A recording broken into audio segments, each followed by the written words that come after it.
Sir, तुम्ही एक अतिशय संवेदनशील राजकारणी आहात. म्हणजे आता काही दिवसांपूर्वीच आपला जो निर्णय होता, अनाथांना आरक्षण मिळालं पाहिजे आपल्या सिस्टीममध्ये, पण ही संवेदनशीलता काही आजची नाहीये. म्हणजे अगदी विधानसभेत असताना सुद्धा झोपडपट्टीधारकांना मालकी हक्काचे पट्टे मिळावेत यासाठी तुम्ही खूप संघर्ष केला होता. तर तिथपासून आतापर्यंतचा हा जो सगळा संघर्षाचा प्रवास आहे तो आम्हाला थोडक्यात जाणून घ्यायला आवडेल. नाही, हे खरंच आहे की खूप वर्ष म्हणजे जेव्हापासून राजकारणात आम्ही आलो तेव्हापासून आम्ही ऐकायचो की झोपडपट्टीवासियांना मालकी हक्काचे पट्टे द्यायचे आहेत, पण दुर्दैवाने ते काही होत नव्हतं. आणि साधारणपणे मी पहिल्यांदा जेव्हा आमदार झालो तर आमच्याच मतदारसंघातल्या 2 झोपडपट्ट्या होत्या की ज्या ठिकाणी कोर्टाच्या आदेशामुळे त्या इल्लीगल ठरल्या आणि त्या तोडण्याचा त्या ठिकाणी कामगार कॉलनी, तुकडोजीनगर वगैरे आणि नागपुरातल्या इतर काही झोपडपट्ट्या या तोडण्याचा प्रयत्न झाला.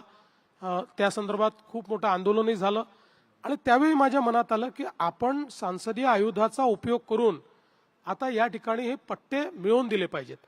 आणि त्यावेळी मी एक नवीन संसदीय आयोग शोधून काढलं. त्या आयुधाच्या माध्यमातून कमिटीपुढे गेलो. त्या अख्ख्या कमिटीला मी नागपूरला घेऊन आलो. त्यांना इथली परिस्थिती दाखवली. अगदी त्यावेळेस युद्ध सदृश अशी परिस्थिती झाली होती आणि अल्टिमेटली कमिटीला कन्व्हिन्स करून पहिल्यांदा त्या कमिटीने एक निर्णय दिला आणि तो विधानसभेच्या पटलावर ठेवला आणि त्यातनं पहिल्यांदा तुकडोजीनगर आणि कामगार कॉलनी या 2 भागांमध्ये पट्टे वाटप झालं.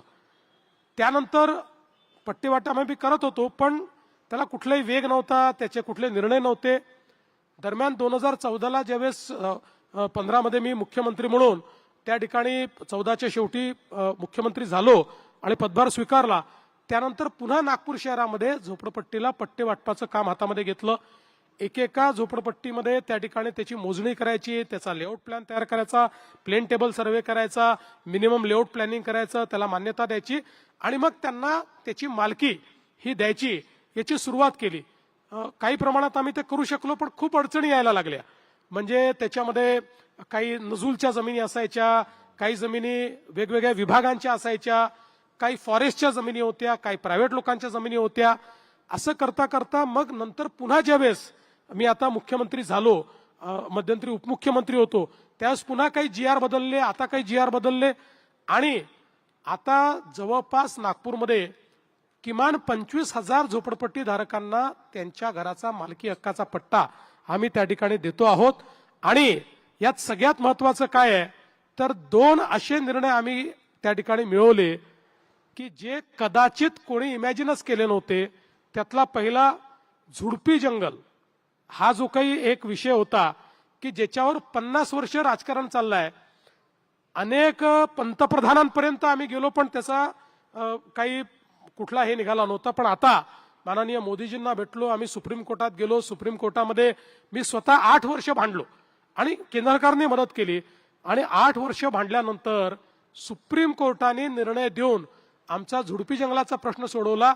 त्यामुळे आमचे अनेक प्रोजेक्ट्स तर मोकळे झालेच, पण त्यासोबत त्या झुडपी जंगलावर बसलेल्या ज्या झोपडपट्ट्या होत्या नागपूर शहरातल्या किंवा विदर्भातल्या, कारण हा फक्त विदर्भाचा प्रश्न होता, त्या सगळ्यांना आता आम्ही मालकी हक्काचा पट्टा त्या ठिकाणी देतो आहोत. आणि एवढंच नाही तर खासगी जमिनीवर जे लोक बसलेले आहेत त्यातही आम्ही विन विन फॉर्म्युला काढला. जो काही जमीन मालक आहे त्याला तर ती जमीन परत मिळणार नाहीये. त्याला आम्ही सांगितलं की तू 50 वर्ष लढतोय, तुला काहीच मिळत नाही, त्याऐवजी आम्ही TDR तुला देतो, जमीन आमच्या मालकीची कर सरकारच्या.